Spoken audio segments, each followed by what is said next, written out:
저희 그린스마트 미래학교 사업 설명회 시작하겠습니다. 학생 여러분들과 또 학부모님들 그리고 또 지역 주민들까지 또 동문회 가족분들까지 전부 다 그 정보를 공유하고 이 사업에 대해서 알아보는 시간을 갖도록 하겠습니다. 작년에 저희 학교가 21년에 대상학교로 선정이 되었어요. 이게 사업비도 워낙 크고 중요한 국책 사업입니다. 그래서 학교가 이제 낡은 학교를 개선할 수 있도록 이제 사업비를 지원하는 건데, 단순히 학교가 낡고 노후됐다고 그래서 무조건 이게 지원해 주는 건 아닙니다. 그 학교가 이제 뚜렷한 의지가 있고, 미래 교육에 대한 방향 설정이 잘 돼 있고, 또 그리고 이제 분명한 비전을 갖고 있는 그런 학교들만 이제 선별해서 사업 신청서를 심사를 해서 나라에서 선별해서 주는 사업이거든요. 그래서 교육부 예산과 경기도교육청 예산이 동시에 이제 지원되는 그러한 이제 거대 사업입니다. 중요한 국책 사업이고요. 그러한 그린스마트 사업에 저희 학교가 다행스럽게 선정이 되어서 제 학교 모습이 많이 바뀔 것 같습니다. 이 부분에 대해서 선생님들은 이제 많이들 이제 알고 계신데 학생 여러분들과 또 학부모님들은 아직 정보의 전달이 아직 부족한 부분이 있어서 저희가 방학 때지만 또 저녁 시간이지만 이런 시간을 마련했습니다. 그러면 오늘 그린스마트 이제 미래 사업이 무엇인지를 잠시 후에 저희 학교 사전기획 단계에 공간기획과로 선정되신 김동훈 박사님을 모시고 듣는 시간을 갖도록 할 겁니다. 김동훈 박사님께서는 저희 학교 수원공고 건축과 1회 졸업생이세요. 그리고 진우건축사무소 이제 대표이시기도 하고, 또한 수많은 이제 대학 강단에서 단연간 또 강의를 하셨던 그러한 아주 경력자이십니다. 오늘 사업 설명을 하기 전에 먼저 지금 이 중방에도 와 계십니다. 저희 사업을 지속적으로 이제 지원해 주시고 서포트해 주시는 분들을 몇 분 소개해 올리겠습니다. 경기도교육청 그린스마트 미래학교 추진단 배윤주 장학사님 들어와 계시고요. 고맙습니다. 수원시 교육청 혁신미래교육 담당 박문영 장학사님도 와 계십니다. 또한 그린스마트 미래학교 현장 지원단이신 대주중학교 미래혁신부장 근장현 선생님도 와 계십니다. 그리고 본교 그린스마트 추진위원회 지역위원이신 조영호 박사님도 함께 하셨습니다. 사업 설명회 시작에 앞서서 저희 학교 교장 선생님의 인사 말씀을 잠깐 듣도록 하겠습니다. 교장 선생님 나와주세요.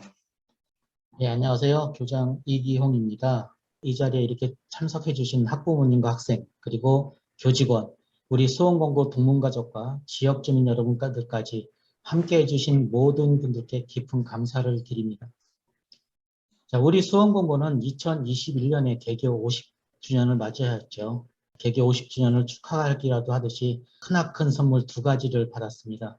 첫 번째는 우리 그린스마트 미래학교로 선정되어서 낡고 노후된 본관동 건물과 강당 건물, 그리고 학교에 있는 모든 건물들이 리모델링을 하게 되었습니다. 현재는 강당을 개축으로 신청한 상태이고요. 그 결과를 기다리고 있습니다. 저희들이 간절한 바람대로 개축 대상 건물로 승인이 났으면 하는 바람입니다. 또 2번째는 우리 수원공고가 교육공동체가 한마음으로 기술인재 육성에 힘쓴 결과 중소기업 혁신유공 기술인재 분야 우수기관으로 공교가 대통령 표창을 수상한 것이죠. 특성화 고등학교로는 전국에서 유일하게 이 한 학교만 대통령상을 수상하는 영광을 차지했습니다. 수공인의 긍지이자 자랑이 아닐 수 없습니다. 오늘 이 시간은 이러한 50년 수원공고의 역량을 확장시켜낼 수 있는 미래교육으로의 전환과 그러한 스마트 미래교육 과정을 온전히 담아낼 수 있는 혁신적인 공간으로 업그레이드하게 될 그린스마트 미래교육 사업에 대한 설명회입니다. 그린스마트 미래학교는 한국판 뉴딜의 대표 사업으로 학교 공간과 교육의 혁신을 이뤄내는 사업입니다. 6개월간의 사전기획 기간을 통해 저희를 도와 마스터 플랜을 함께 만들어 주실 공간기획과 김동훈 박사님께서 그린스마트 미래학교 사업의 방향과 목적, 추진 과정과 향후 일정에 대해서 안내해 주실 겁니다. 앞으로도 지속적으로 많은 관심과 마음으로 오늘처럼 이렇게 한뜻으로 힘을 모아주시면 더욱더 감사드리겠습니다. 코로나 팬데믹 시국에서 온라인상으로 공간을 초월하여 진행되는 사업 설명이지만 지금 이 시간이 온라인으로 연결되어 있는 우리 모두에게 진정 의미 있고 좋은 시간이 되기를 바랍니다. 감사합니다. 여러분 안녕하십니까? 이번에 수원공업고등학교 그린스마트 미래학교 사전기획을 담당하게 된 공간기획과 김동훈입니다. 먼저 수원공업고등학교는 정부로부터 265억이라는 어마어마한 돈을 그린스마트 미래학교 조성사업비로 지원받게 되었습니다. 이 금액은 경기도 교육청에서 시행하는 사업 금액 중 가장 큰 금액으로 알고 있습니다. 물심양면으로 도와주신 여러분들께 진심으로 감사드립니다. 그럼 정부에서 추진하고 있는 그린스마트 미래학교가 무엇이고 사전 기획은 무엇인지에 대하여 말씀드리기로 하겠습니다. 경기도 교육청에서 제작한 동영상을 잠시 시청하신 후에 제 말씀을 진행하도록 하겠습니다. 안녕하세요. 경기도 교육청 그린스마트 미래학교 추진단입니다. 한국판 뉴딜 10대 사업으로 선정된 그린스마트 미래학교에 대해서 소개하겠습니다.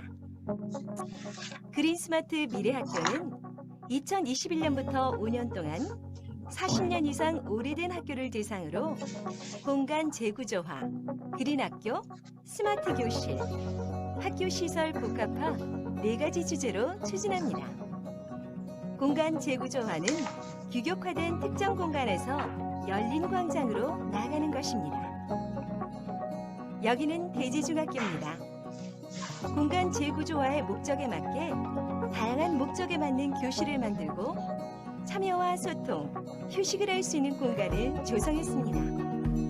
학생들이 교육의 주체로서 스스로 배움과 성장을 선택해 나갈 수 있게 공간 재구조화를 합니다.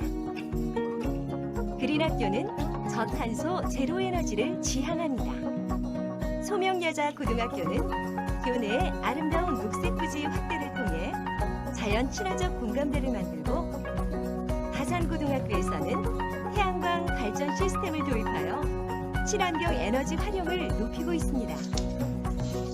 직접 보고 만지며 환경에 대해 함께 고민하는 그린 학교로 만들어갑니다.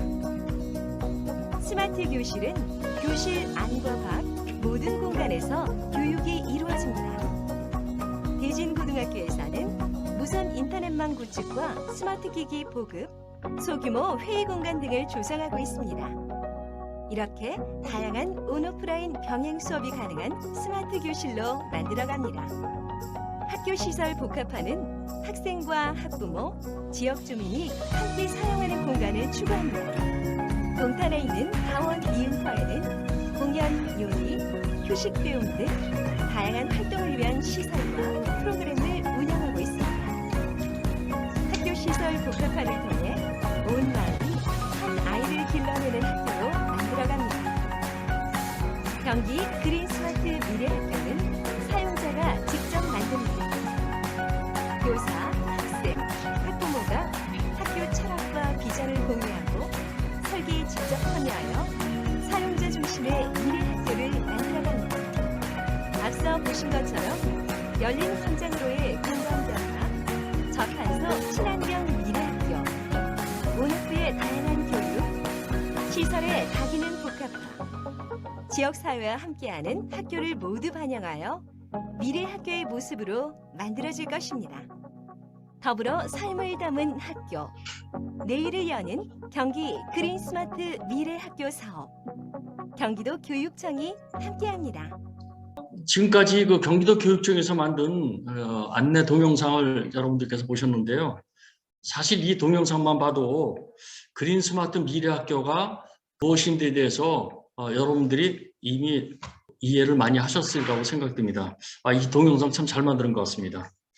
지금부터는 수원공업고등학교 그린스마트 사전기획에 대하여 말씀드리도록 하겠습니다. 여러분들에게 발표드릴 순서는 다음과 같습니다. 첫째, 그린스마트 학교란 무엇인가? 두 번째, 전체 사업의 추진 절차. 세 번째, 사전기획 단계에 대한 역할. 네 번째, 참여자별 주요 역할, 공간기획과와 교육기획과는 어떠한 일을 해야 되는지에 대한 것을 설명을 드리고, 다섯 번째로 개략적인 일정 계획, 여섯 번째로 수원공업고등학교 현재 현황 분석, 일곱 번째로 이 프로젝트를 책임지고 있는 공간기획관은 어떤 사람인지에 대해서 말씀드리는 걸로 하겠습니다. 화면 우측에 보이고 있는 3차원 자료는 이번 사업의 대상이 되고 있는 수원공업고등학교 건물 현재의 모습을 3차원으로다가 작업한 것이라고 보시면 되겠습니다. 우선 먼저 동영상에서 보셨겠지만 그린 스마트 미래학교란 그린 플러스 스마트 플러스 미래 플러스 복합화를 가진 복합적인 말이라고 보면 되겠습니다. 여기서 얘기하는 그린이란 첫째로 친환경 에너지, 탄소 제로 사업을 통한 에너지를 절감하는 데 목적이 있습니다. 그러기 위해서는 고효율 설비 및 자재를 사용하고 단열 성능이 우수한 창호 선정 등이 있습니다. 두 번째로 생태 공간 조성 및 휴식 공간, 녹지 공간 조성 사업 등이 있습니다. 스마트는 인공지능, 사물인식, 무선 인터넷, 4G, 5G 등 디지털 시대에 걸맞는 교육 환경 조성 및 교육 시스템 구축 사업입니다. 미래학교란 공간혁신 사업의 일환인데요. 유연성과 융합성, 개별성을 고려한 학습 환경 조성 및 미래 5차, 6차 산업에 대비한 신개념 공간 계획입니다. 다음은 복합화입니다. 이미 수원공업고등학교는 큰 의미에서 복합화를 수행하고 있다고 볼 수 있습니다. 즉, 학교 시설 중 외부의 개방이 가능한 운동장, 주차장, 체육관 등을 제한적으로 공유하는 개념입니다. 예를 들어 수원시나 관련 협회 등에서 자금을 투자해서 최신 시설의 체육관 또는 수영장, 주차장 등을 건립해서 일과 시간에는 학교에서 사용하고 방과 후에는 지역사회나 유관단체에 개발하는 방식이 있겠습니다. 그럼 그린학교에 진행된 선행 사례를 좀 보겠습니다. 지금 보시는 것도 실내 정원이라든가 생태 놀이터, 정원과 연계한 휴게 공간, 그리고 건물 시설면에서는 노이 복층 유리창을 설치한다든가 고효율 조명 기구를 설치하고 태양광 및 대체 에너지 시스템 등을 채택하는 것을 들을 수 있겠습니다. 두 번째는 스마트 교실입니다. 최첨단 디지털 기술을 활용한 가상현실, 혼합현실, 3차 시뮬레이터 장비 등을 활용하는 방식이 되겠습니다. 여기 보시게 되면 다양한 그 최첨단 디지털 기계들을 활용해서 학업에 참가하거나 또는 학업을 외부에서도 경험할 수 있는, 지금 현재 여러분들과 저가 이렇게 줌을 통해서 사업 설명회를 하는 것조차도 어떻게 보면 스마트 교실의 하나의 일원 중에 하나라고 볼 수 있겠습니다. 다음은 미래교육을 위한 공간혁신 사업입니다. 유연한 공간, 창의적인 수업 활동에 도움이 되는 융합공간, 개방형 소통 공간 등등이 있습니다. 이미 성공적으로 진행된 거에 대한 사례를 보게 되면 상당히 여러 가지로 사진들이 나와 있습니다. 공간의 통합을 분리해서 필요에 따라 갖고 공간의 크기를 조정한다든가 아니면은 이 아이디어를 물리적으로 구현해서 과목 간의 활동의 어떤 융합적인 교육을 한다든가 이런 것들이 가상현실을 통해서 할 수도 있고요. 다양한 것을 하기 위한 공간을 지금처럼 정형화돼서 책상을 놓고 앞에 칠판이 있고 이렇게 강의하는 것이 아니라 토론도 할 수 있고 협의도 할 수 있고 또는 발표도 할 수 있고 개개인의 능력에 따라서 공간을 달리하거나 지형에 따라서 할 수 있는 그런 공간들을 혁신 공간으로 생각하시면 되겠습니다.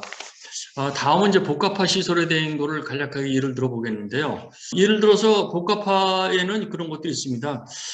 지자체에서 시설 건축비를 지원하고 학교에서 부지를 제공해서 거기에 실내 체육관을 짓는다든가 아니면 수영장을 짓는다든가 헬스장을 짓는다든가 지하 주차장을 짓는다든가 문화시설 같은 것을 지어서 일과 시간 중에는 학생들이 또는 교직원들이 이런 것을 사용하고 일과 후에는 부모님, 그 다음에 지역사회에 있는 분들이 사용할 수 있게끔 하는 것들이라고 생각하시면 되겠습니다.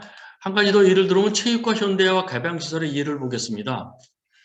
지자체나 체육회, 교육청이나 이런 데서 행정지원이 재정지원을 해주고 학교에서 부지를 제공해서 이것을 한 사례인데요. 대전에 있는 고등학교의 개방사업 사례가 되겠습니다. 지역 주민들은 이제 이것을 탁구로 한다든가 배드민턴을 한다든가 이런 것으로 사용할 수 있는 거겠죠. 전천후로 운동장을 사용할 수 없기 때문에 이와 같이 실내 체육관들을 사용하는 것을 볼 수 있겠습니다. 그럼 전체 사업 추진 절차는 어떻게 진행지에 대해서 잠깐 말씀드리겠습니다. 우선 학교에서 사업 신청을 하게 되면 교육청에서 엄격한 심사 등을 통해서 사업 대상 학교를 선정하게 됩니다. 이 과정을 우리는 계획 수립 과정이라고 얘기를 합니다. 이 과정을 통해서 수원공고는 265억이라는 거대한 지원금을 받게끔 됐죠. 그 다음이 사전기획 단계였는데요. 지금 현재 발표하고 있는 이것서부터가 사전기획 단계에 해당이 됩니다. 사전기획은 조달청 공모를 통하여 공간기획과가 결정하게 됩니다. 선정된 공간기획과는 같이 협업할 교육기획과를 선정, 학교 측 및 경기도 교육청과의 동의를 받아서 과업 수행을 하게 됩니다. 이 과정에서 공간기획과는 전반적인 사업의 총괄을 맡게 됩니다. 학교가 어떤 방향으로 교육 환경이 개선되어야 하며 그러기 위해서는 어떤 공간을 어떻게 변화해야 되는지를 기획하고 실제 설계를 어떻게 이루어져야 하는지 등에 대하여 전반적인 내용을 제시해야 됩니다. 여기까지 기획과의 역할이고요. 사전기획 업무가 종료되면 학교는 그 보고서를 기반으로 설계자를 선정하고 설계가 완료되면 그 도면을 토대로 시공자를 선정, 공사에 임하게 됩니다. 이렇게 해서 모든 공사가 끝나고 나면 사용검사를 하고 이 사용검사가 종료되고 나면 이 사업이 최종적으로 종료되는 것입니다. 사전기획 단계에서는 사전기획과가 단독으로 기획을 하는 것이 아니고 화면에서 보시는 것처럼 학생, 교직원, 학부모 그리고 지역사회에 관계되는 모든 분들이 의견을 수렴하게 되는데요. 이를 위해서는 설문조사를 한다든가 워크숍 등을 활용하게 됩니다. 여기에 도출된 내용들은 최대한 반영하여 사전 기획을 하게 됩니다. 여러분들한테 설문조사에 공개되는 것들이 다시 한번 요청을 드릴 겁니다. 그러면 거기에 여러분들이 원하시는 거, 희망하시는 거 그런 것들을 기재해서 주시게 되면 저희가 그거를 학생별로, 학부모별로, 교직원별로, 지역사회별로 다 모아서 통계를 내갖고 참고로 해서 교육기획과와 공간기획과가 큰 밑그림을 그리게 되겠습니다. 참여자별로 이제 역할을 보면은요, 일단 학교는 학교 측에서 구체적인 목표 설정과 비전을 공유하고 조성기획 방향에 대한 홍보와 구성원 역량 강화 및 변모하는 환경에 따른 학습 지도 등이 있겠고, 이를 위하여 사전기획과와 긴밀한 협업이 필요합니다. 교육기획과는 교육 과정에 풍부한 경험을 갖고 계신 분을 위촉하게 되어 있는데요. 미래학교 목표 달성을 위한 사전기획 전체 과정을 지원하게 됩니다. 그리고 학교 구성원과의 협업을 통해 미래 교육 방향을 제시하고 이를 조사, 분석하는 등을 통하여 이를 실현할 수 있는 공간 창출을 위해 공간기획과와 협업을 하게끔 됩니다. 그러면 공간기획과는 현황 분석 및 공간기획 과정에서 도출된 결과 등을 참고하여 학교 공간 창출에 대한 기획안을 제시하고 설계 이전 단계를 준비해야 합니다. 이를 토대로 어떤 방식으로 기본 및 시시 설계자를 선정해야 하는지에 대한 대안을 제시해야 하고 이에 수반되는 예산은 얼마가 되는지 기간은 얼마나 걸리는지에 대하여 계획해야 합니다. 이를 위하여 교육기획과와 철저한 협업이 필요합니다. 전반적인 일정을 보게 되면요, 6개월간에 걸쳐서 사전기획을 하게 되어 있습니다. 지금 현재는 이제 2개월째 들어섰다고 보면 되겠고요. 첫 번째 1개월 차에는 사전 준비 단계고요. 그 다음에 2달간은 학교의 방향성을 어떻게 갈 것인지에 대해서 방향성에 대해서 설정하는 단계가 되겠습니다. 그래서 여러분들한테 이렇게 사업 설명회도 갖고 나중에 설문지도 조사를 해서 이런 방향으로 가야겠구나 그런 거를 2달 동안 하게 됩니다. 그 이후에 다시 2달 동안 설문조사를 하고 워크숍을 한 결과를 가지고 디자인 단계에 들어가게끔 되겠습니다. 여기에서는 공간기획과를 중심으로 해서 커다란 밑그림을 그리게끔 되겠습니다. 그래서 그 밑그림과 왜 그렇게 하게 되는지에 대한 교육기획과의 이론을 접목해서 보고서를 만들고 나머지 한 달 동안 이것에 대한 심의를 받고 보고서를 만들어서 제출하게 되면 사전기획과로서의 소임을 끝나게 됩니다. 이렇게 총 한 6개월에 걸쳐서 진행을 하게끔 되겠습니다. 지금 수원공고는 12월 하반기에 이 사업이 착수가 돼서 2022년 5월 말 정도에 이 프로젝트가 거의 완료될 예정으로 되어 있습니다. 현재 수원공고 현황을 살펴보면 특성화 맞춤 사업이 잘 진행되고 있어서 이에 대한 맞춤형 공간과 미래 교육이 필요합니다. 인프라, 기술 구축을 위하여 최신형 디지털 기기 및 유지 관리를 위한 공간이 절대적으로 필요한 편입니다. 현재 수원공업고등학교의 학과별 학생 수를 보게 되면 요거는 2021년 3월 기준이기 때문에 조금 약간 차이가 있을지 모르겠습니다. 건설정보과, 건축디자인과, 전기제어과, 전기전자제어과, 자동차과, 기계과, 전자통신과, 디지털게임과, 정보네트워크과 이렇게 과가 있는데 3학년 대비 2학년이 한 21명 정도 감소했고요. 2학년 대비 1학년은 21명 정도 감소돼서 총 한 50여 명 정도가 감소된 추세입니다. 디지털 게임과를 제외한 모든 학과는 학년당 2학급으로 다 편성되어 있고 전체 학생 수는 1,157명을 추정하고 있습니다.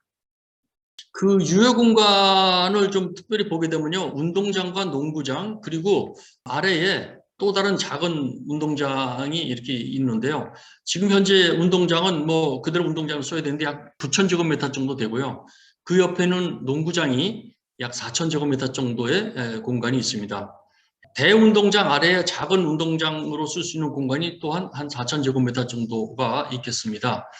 전체로 보게 되면 대지 면적은 한 16,170평 정도 되고요. 건축 면적은 2,438평, 연면적은 6,892평입니다.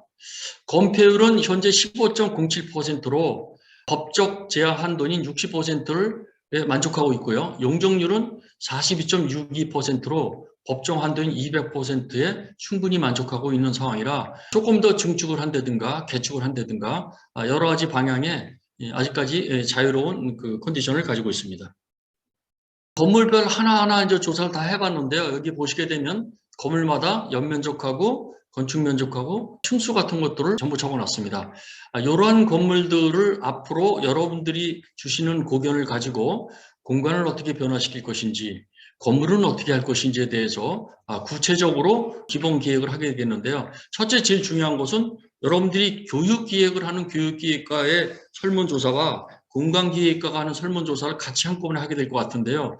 거기에 여러분들이 그 많은 좋은 의견을 주셔야 그것이 반영이 돼서 진행을 할 수 있습니다. 분명히 다시 한번 말씀드리는 것은 이것은 교육기획과나 공간기획과가 단독적으로 진행하는 것이 아니고 교육기획과와 공간기획과가 여러분들의 의견을 최대한 반영해서 기획을 하게 된다는 것을 다시 한번 말씀드리겠습니다. 현재 수원공업고등학교의 전체 부지 면적은 약 16,170평 정도 됩니다. 공간기획과에 대한 간단한 이력하고 그런 것들을 제가 이렇게 화면에 나타냈습니다. 이걸 뭐 굳이 제가 일일이 여러분들한테 낭독해 올리지 않더라도 간단하게 충분히 제가 수원공업고등학교의 발전에 대해서 제가 수원공업고대 건축과 이례조로서입니다. 그래서 정말 사명감을 가지고 좋은 학교, 최고의 학교, 정말 멋진 학교, 그런 학교가 될 수 있도록 소임을 다할 것을 여러분들 앞에 이렇게 다짐을 하며 오늘 이렇게 사업 설명에 참석해 주셔서 정말 감사합니다. 우리 수원공고 저력이 있습니다. 지금 정부에서 지원해 주는 이 돈을 가지고 정말 아주 알뜰살뜰 다 잘 계획을 해서 멋진 수원공고, 유능한 수원공고, 꼭 있어야 될 수원공고를 만들도록 하겠습니다. 지금까지 경청해 주셔서 대단히 감사합니다. 고맙습니다. 이제 제가 이렇게 간략하게 설명을 드렸습니다. 그런데 지금 여러분들께서 질문 사항이 있으시면은 질문해 주시면 제가 아는 범위 내에서 성실하게 답변해 드리도록 하겠습니다. 질문을 받도록 하겠습니다. 네, 자동차과 부장을 맡고 있는 서영달입니다. 지금 저희 자동차과 실시 실습실 옆에 보면 유효하게 이게 설 수 있는 공간이 있거든요. 네네.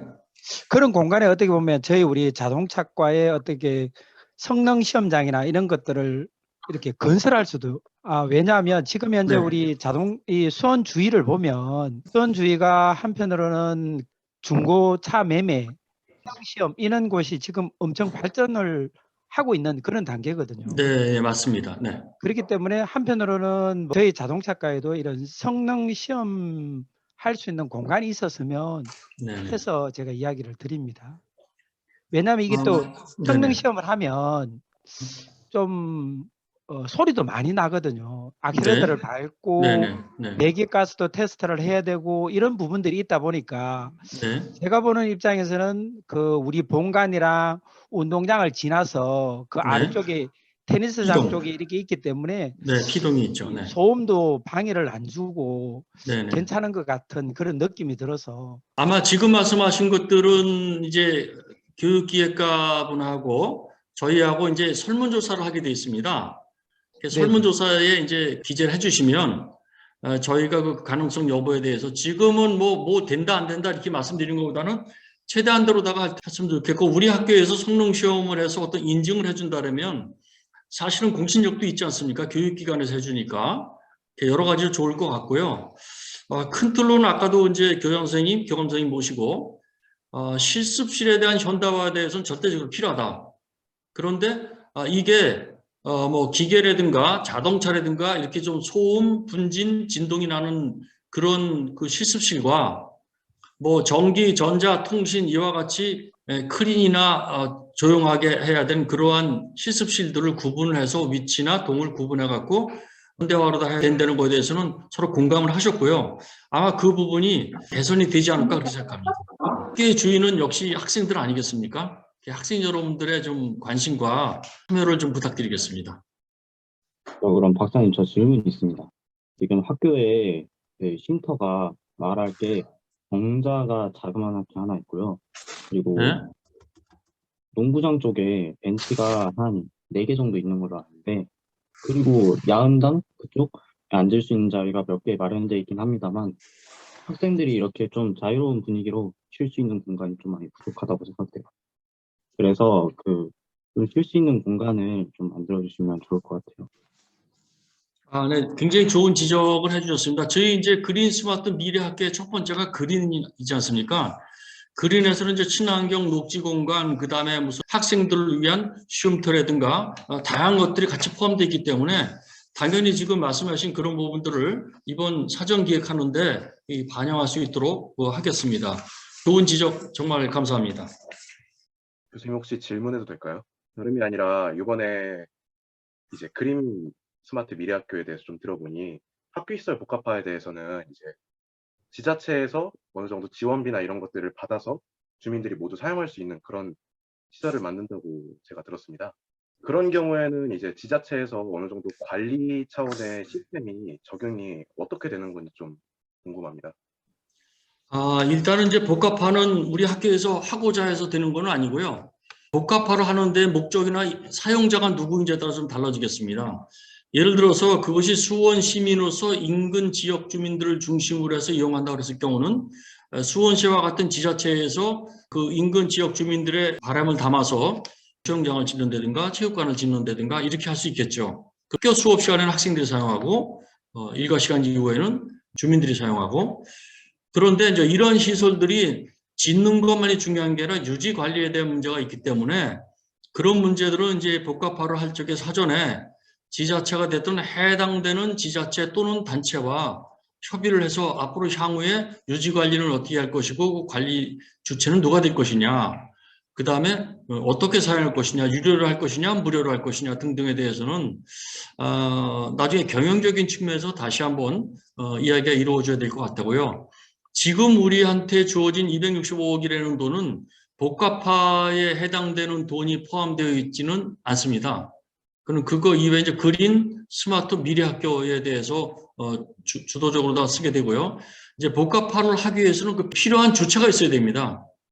그게 예를 들어서 기능사 시험을 보고 오려는 검정공단이라든가 아니면 지역의 주차난이 너무 심하니까 낮에는 다들 일 나가시니까 저녁에 한 7시 이후에 주차장을 만들어서 이용하게끔 해준다든가 아니면 지역 주민들의 건강을 위해서 실내 체육관을 개방해야 된다든가 그런 어떤 요구 조건에 맞았을 때 이게 진행이 되는 거거든요. 그래서 그런 상호 간에 어떤 역학관계가 좀 있습니다. 네, 박사님 질문하고 어떤 의견을 좀 듣고 싶습니다. 네네. 대협력부장 김정석입니다. 지금 저희가 학교 선생님들이 지난번에 잘된 케이스로 대지중학교를 다녀왔습니다. 근데 대지중학교 같은 경우는 뭐 사실 교육과정 자체가 1, 2, 3학년 계속 올라가는 그런 연속적인 교육과정인데 저희는 거기에 플러스해서 8개 과가 서로 다른 8개 과, 또 좀 디테일하게 얘기한다면 계열별로 한 3개 계열, 이 정도 계열들이 그 부진해 네. 있는데요. 가서 저희가 보면서 제 느낌으로는 아, 참 좋다, 개방감 있고 참 좋다 한데, 한편으로 나오면서 그런데 여기는 중학교라 아주 좀 단순한 어찌 보면 그런 교육과정인데, 여기에 8개 과라는 색다른 또 하나의 그 과제들을 어떻게 구성을 해서 같이 구현을 해서 같이 갈까 하는 그런 부분하고, 저희 학교가 특성화고의 어떤 단계를 넘어서 평생학습관, 평생 직업교육의 학습관 형태의 그런 개념을 좀 가지고 도입을 해서 이번 진행하는 그 미래학교에 그런 어떤 모티브가 되는, 저희가 이제 모델이 되는 그런 학교를 구성하는 것이 장기적으로 갈 때 이 학교가 이 지역사회에서 이 기술교육의 어떤 장이 되면서 전체가 모일 수 있는 그 기술과 관련된 기업이나 진로를 체험하고 싶은 중학교 학생들이나 모든 상황들이 여기서 밀집되는 형태의 어떤 그런 형태의 미래학교 구성이 좀 좋지 않을까 생각하는데, 그런 거에 대한 박사님의 의견은 어떠신지 한번 듣고 싶습니다. 예, 지금 이제 지역 주민이나 이제 외부에 있는 분들이 우리 수원공고를 활용하거나 이용하기 위해서는 거기에 걸맞는 어떠한 시설 투자라든가 아니면 뭐 예산 지원이라든가 그런 것이 있어야겠죠. 근데 지금 현재 265억에 대한 돈은 사실은 그렇게 그 어떤 복합화와 관계되어 있는 그러한 비용들은 거기에 지금 적용되어 있지 않다고 봅니다. 다만 지금 말씀하시는 것처럼 앞으로는 지역과 함께 가야 될 그러한 학교 인구는 분명하고요. 지금 그러한 시스템들이 그 유럽이나 이런 데서는 이미 상당히 오래전부터 진행이 되고 있습니다. 예를 들어서 뭐 목공 관계라든가 아니면 무슨 뭐 조적이라든가 뭐 이런 것들을 상시에 할 수 있어야 되는 그런 시대가 된 거고요. 더욱더 이제 인건비가 상당히 많이 비싸졌고요. 그 다음에 인력난에 힘들게 하다 보니까 이제는 DIY 그 시스템이 많이 동원될 겁니다. 그러기 위해서는 그러한 기술들, 아주 고도의 기술이 아닌 어느 정도 기술만 통하면 될 수 있는 시설들이 충분히 필요할 거라고 생각이 들고요. 그래서 한 가지 이제 아이디어는 이제 그런 시설들을 그냥 막연하게 해놓고 쓰게 할 수는 없으니까 일단은 정기적으로다가 예를 들어서 뭐 목공 기능사라든가 조적 기능사라든가 아니면 무슨 도장 기능사라든가 뭐 등등등등 다양한 것을 기술 검정을 통해서 자격증을 부여하는 검정 기관에서 그러한 시설들을 투자를 해서 검정 시험을 본다든가 검정 시험의 이론 시험과 실기 시험을 보기 위한 공간은 거기서 쓰고, 그 이외의 시간은 외부에 있는 사람들이 평생 학습을 하기 위한 공간을 쓴다면 학교에서는 부지와 그것을 가르칠 수 있는 교육 인프라를 충분히 갖고 있지 않습니까? 선생님들이 뭐 그 전공 분야에서는 상당히 경험이 많고 실력이 많으신 분들이기 때문에 그분들의 경험과 지역사회에 있는 분들이 평생학습으로 같이 릴레이션십으로 하시는 게 있다면 그게 최고고 앞으로 그렇게 가야 될 비전은 거기에 있습니다. 그래서 아마 수원공고도 장기적으로 가면 그렇게 해야 되지 않을까. 그래서 아마 정부에서 복합화를 적극적으로 추진하고 있는 게 아닌가 하는 그런 생각이 듭니다. 하여튼 좋은 의견 감사하고요. 저희들이 어떤 그 부분에 대해서 가능하면 어떤 방식으로 가능한지를 나름대로 노력을 해보겠습니다. 그리고 학교 측하고도 진지하게 그 부분에 대해서 협의를 하도록 하겠습니다. 그럼 박사님, 저 다시 한번 질문하겠습니다. 방금 제가 의견 말씀드렸던 거는 쉼터를 만들어 달라고 좀 말씀을 좀 드렸었는데요. 네네. 근데 사실상 학생들이 현재 아무래도 직업 특성학교다 보니까 실습실에서 있는 시간이 굉장히 깁니다. 네. 그렇기 때문에 교실이랑 실습실 이렇게 두 개만 왔다 갔다만 하고 거기에서 안 나오는 학생들도 많은데, 실습실에서 실습을 할 때 좀 너무 답답하지 않게끔 좀 밖을 좀 잘 볼 수 있고 밖을 봤을 때 그리고 네. 답답한 느낌이 들지 않게끔 해주셨으면 감사드리겠습니다. 참 좋은 의견을 주셨어요. 제 설문지 항목에 이런 항목이 있어요. 여러분들이 실습실에 실습복으로 갈아입을 수 있는 탈의실 기능을 가지고 있느냐. 그다음에 그것이 남녀로 구분되어 있느냐, 그다음에 실습을 마치고 손을 닦는다든가 샤워를 할 수 있는 공간이 구비되어 있느냐, 그런 것들이 제가 만든 설문지에 들어가 있거든요. 이제 아울러서 그거 이외에 강의실이나 실습실 이외에 학생들을 위한 어떤 휴식 공간이라든가 그런 공간을 별도로 가지고 있느냐, 그게 저게 들어가 있어요. 그 설문지에. 그래서 아마도 이번 사업이 끝나게 되면 지금 말씀하신 그런 부분들이 다소는 좀 해소되지 않을까, 이런 생각이 좀 들어요. 그래서 우리가 생각하는 그냥 학교 화장실 그런 것이 아니라 정말로 깨끗하고 정말로 그 깨끗한 화장실, 그 다음에 실습실에서 나왔을 때 그냥 찌든 때, 그 다음에 무슨 뭐 이 땀 이런 걸로 번복돼서 여러분들이 가시는 게 아니라 샤워도 좀 하고, 그 다음에 옷도 좀 갈아입으시고, 이렇게 좀 편안한 마음으로 커피를 한 잔 마신다든가 음료수를 한 잔 마실 수 있는 공간, 그런 것들을 저도 해드리고 싶어요. 그래서 하여튼 그런 부분들을 지금 말씀하신 대로 여러분들이 이렇게 목소리를 내주셔야 할 수 있는 겁니다. 그냥 사전기획과가 이거 해야겠어 그러고 그렇게 할 수가 없어요. 그러니까 좋은 의견 감사하고요. 앞으로 이런 의견 많이 주셨으면 좋겠습니다. 질문이 하나 더 있어서 질문을 예, 말씀하십시오. 해도 될까요? 예. 좀 전에 우리 그 김정석 부장님이 이렇게 이야기 하셨는 것 중에 네. 이런 이야기를 하셨거든요. 8개과를 이렇게 통합할 수 있는 네. 그런 부분들이 어떻게 네. 보면 우리 박사님이 어떻게 보면 뭐 다른 학교다, 안 그러면 뭐 대학이다 이렇게 다녀보셨기 때문에 네. 그런 어떻게 보면 융합할 수 있는 이런 분야 네. 이런 것들이 뭐 있었으면 좀 부탁드립니다. 아, 네.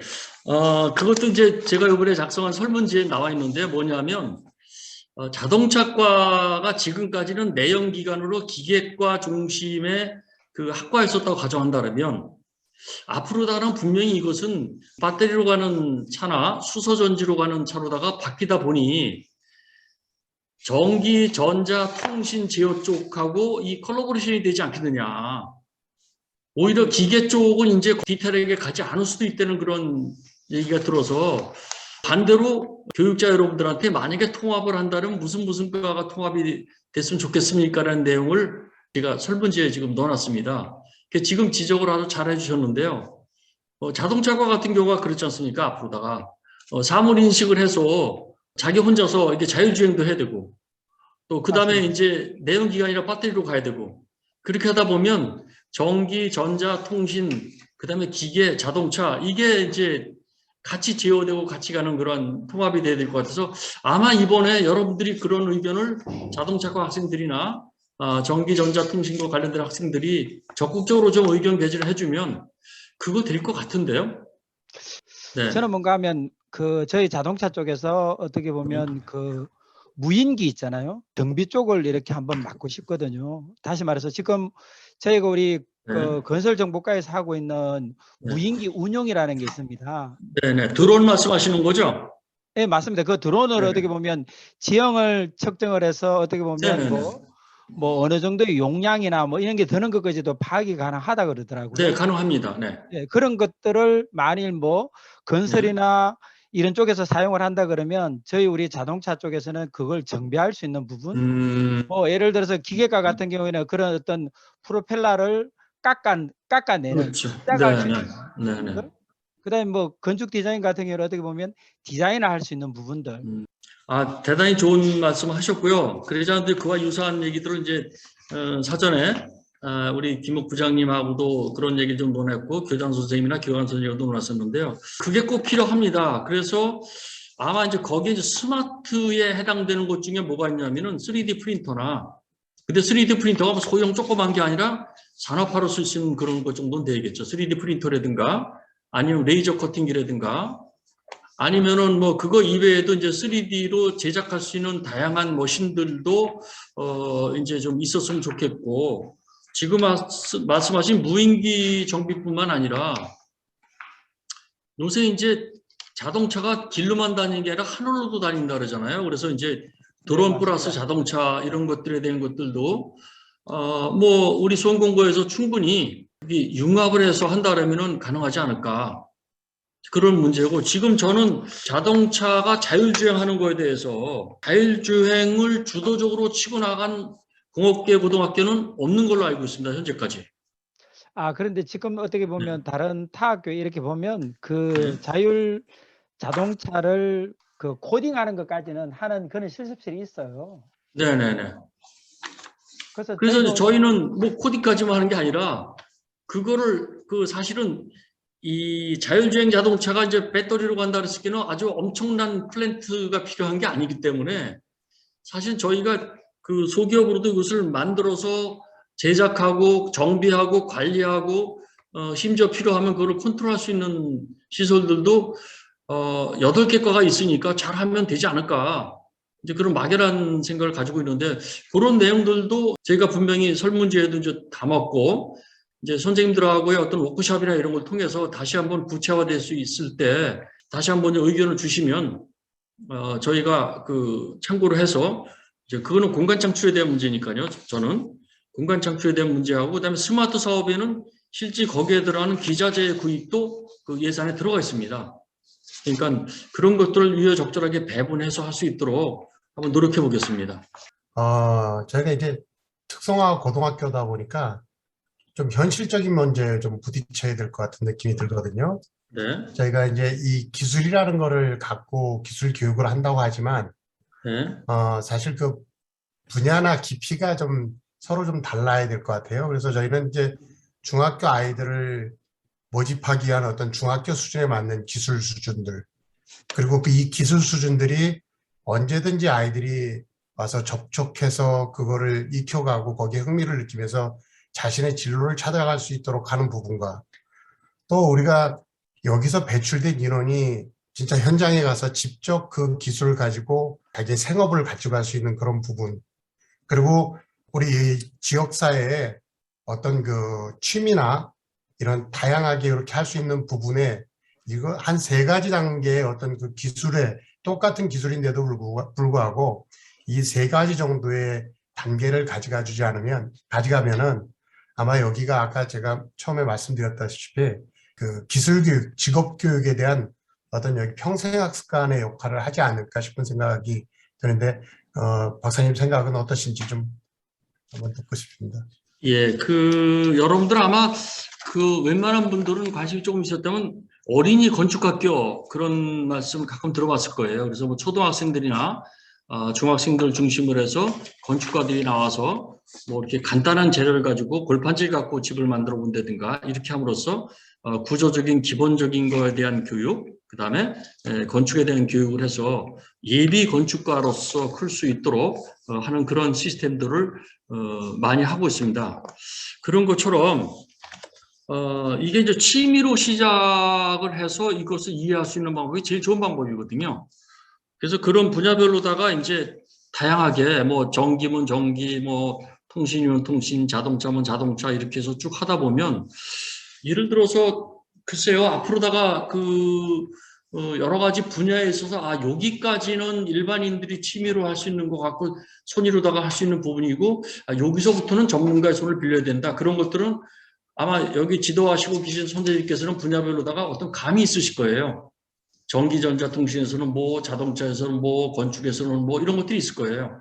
그런 것들을 평생학습 시스템을 활용을 해서 해야 되는데, 우리가 수험공고가 그 돈을 다 내가지고 우선 평생학습 시스템을 만들어 놓고 여러분들 와서 하세요 이렇게 하기는 어렵고, 또 이 교육기관이다 보니까 무턱대고 학원처럼 돈을 받을 수도 없고, 이렇게 하다 보니 이것을 국가적인 차원으로 봐서 지자체라든가 해당되는 협회 등의 협조를 받아서 그런 공간을 만들고, 그거에 대한 교육 인프라, 가르치는 선생님들 강사죠. 그는 우리 수험공고 선생님들이 충분히 할 수 있으니까 하고, 또 실습 공간도 뭐 시내에다 만들어 놓으면 시끄럽고 분진, 오염, 진동 이런 것들이 나는데, 우리 학교 한쪽에 한가침 데다 만들어 놓으면 시험도 하고 실습도 하고 편하게 쓸 수 있지 않겠는가. 그래서 지금 말씀하고 지적하신 평생학습에 대한 거는 앞으로 향후 10년, 20년, 30년 후에 분명히 실업계 고등학교를 중심으로 해서 이루어질 것 같다. 또 우리 수험공고가 거기에 관심을 가질 필요는 있다고 생각을 합니다. 학생들도 뭐 예를 들어서 그런 것도 있지 않습니까? 봉사활동 겸 이제 뭐 건축가가 됐든 토목가가 됐든 전기가가 됐든 봉사활동 겸 독거노인들을 찾아가서 도배를 해준다든가 뭐 전선을 좀 불이 날 것 같은 전선들을 정비해 갖고 이렇게 잘 해준다든가 그런 것들도 사실 봉사로 하는 거지만 그런 것들을 함으로써 건축가가 이런 걸 하고 전기 전문가가 이런 걸 하고 그렇게 좋은 사회와의 커뮤니케이션을 가질 수 있는 것 자체도 하나의 평생학습을 진행하는 데에 도움이 되지 않겠나 그런 생각이 듭니다. 아마 이 부분은 공간에 대한 창출보다는 정책에 대한 부분으로 분명히 앞으로 짚고 넘어가야 될 부분이라고 생각합니다. 저희 학교의 제가 학생이다 보니까 여기 지내다 보니까 느끼게 된 점이 이 학교에 전시할 수 있는 공간이 되게 제한적이에요.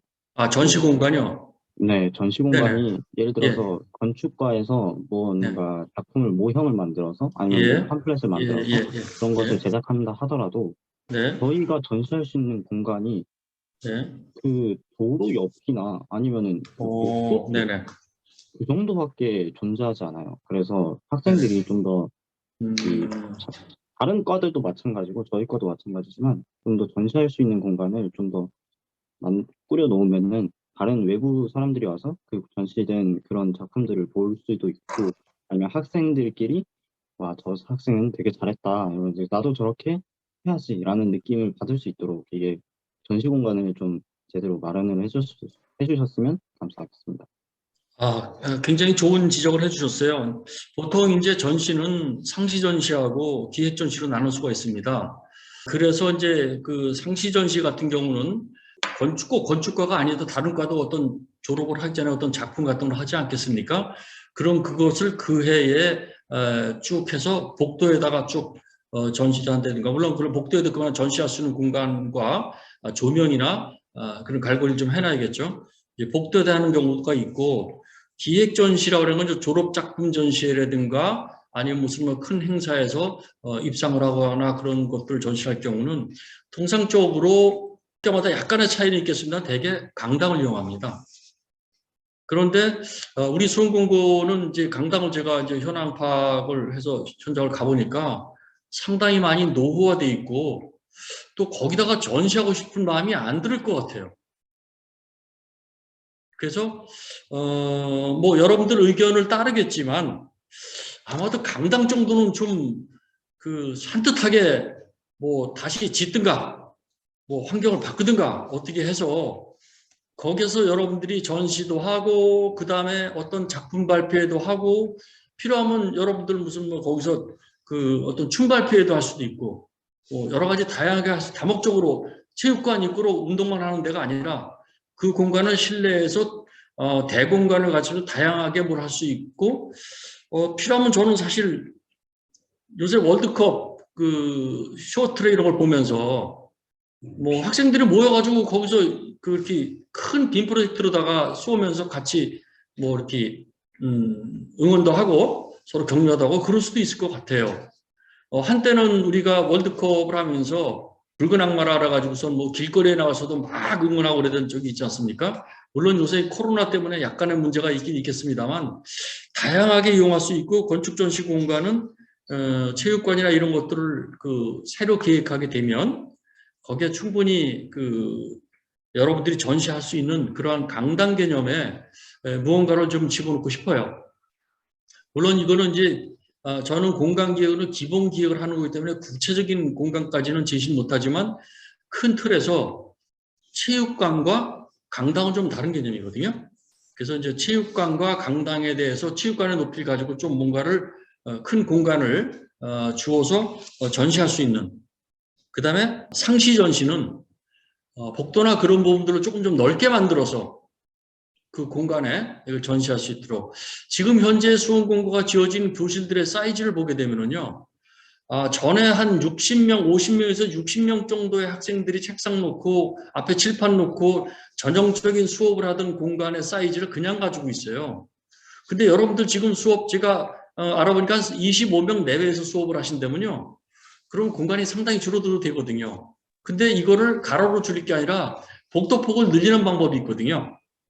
그죠? 그런 공간에 그 전시 공간을 집어넣으면은 기존 복도는 복도대로 있고 전시할 수 있는 공간을 좀 이렇게 넣는 방법도 있기 때문에 이번에 하여튼 그런 기본 계획에 말씀하신 것들을 좀 참조하도록 하겠습니다. 하여튼 좋은 의견 감사합니다.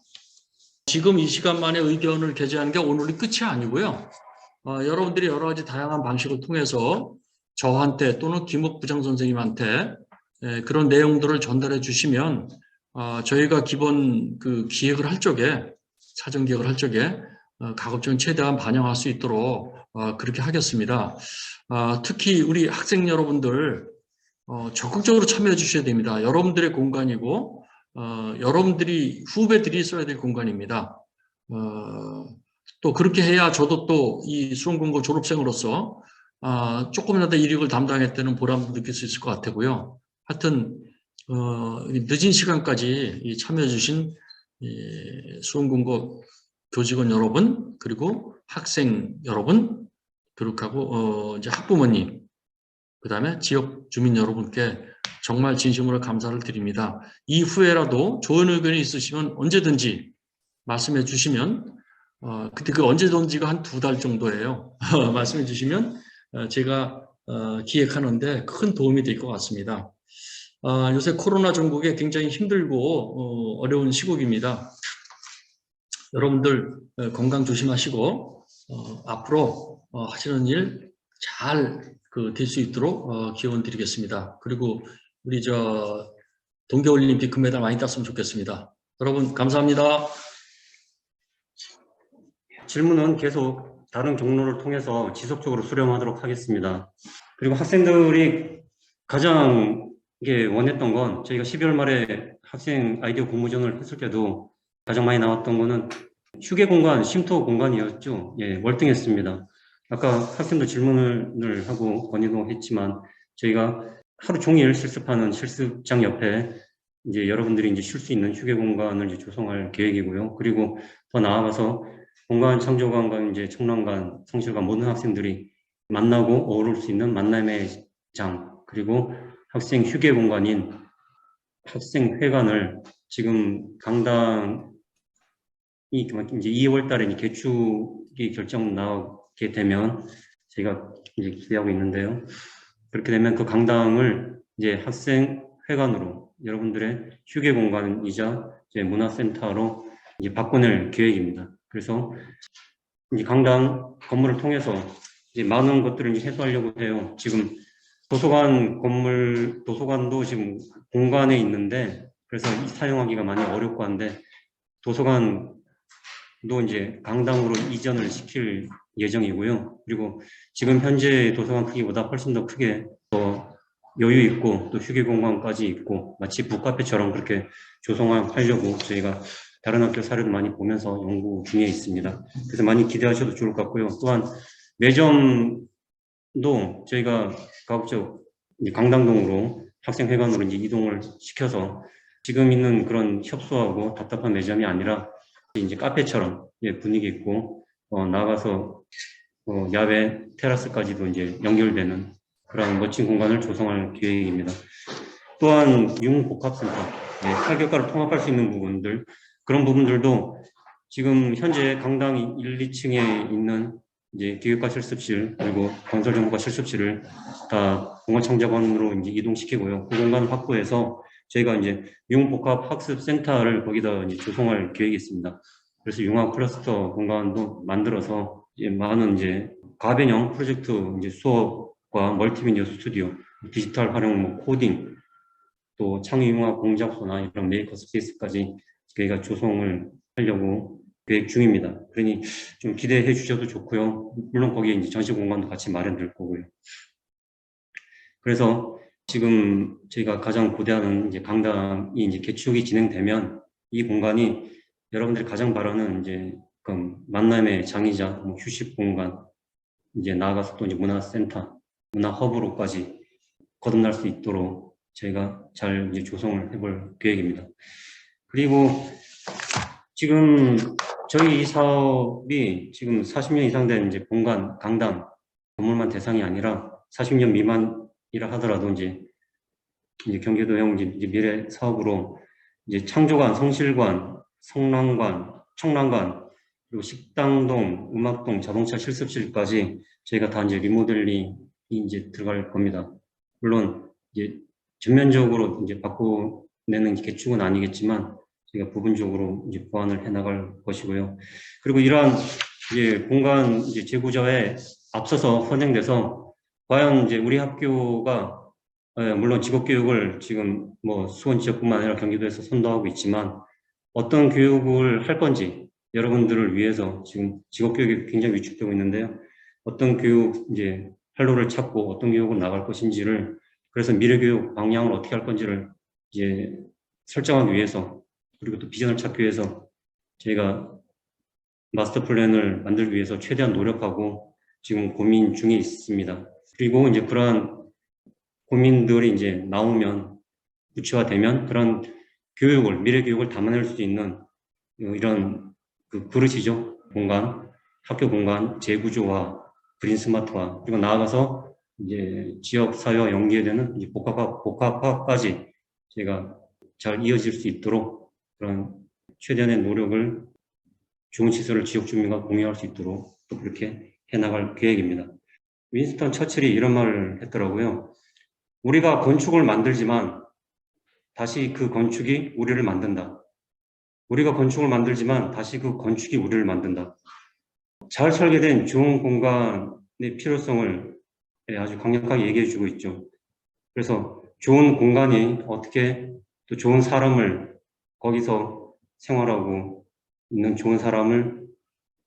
생활하고 있는 사람들을 좋은 사람으로 만들어내는지를 말해주는 아주 좋은 말 같습니다. 여기에 건축 대신 학교를 대입해도 그대로 적용되고 맞아떨어진다고 봅니다. 우리가 학교를 만들지만 다시 그 학교가 우리를 만든다. 다시 그 학교가 우리를 좋은 학생으로 또 좋은 교사로 또한 좋은 학부모로 또 좋은 지역 주민으로 만들어낼 것이라고 믿습니다. 네, 장시간 경청해 주셔서 감사합니다. 편안한 밤 되시기 바라겠습니다. 감사합니다. 이상 마치겠습니다.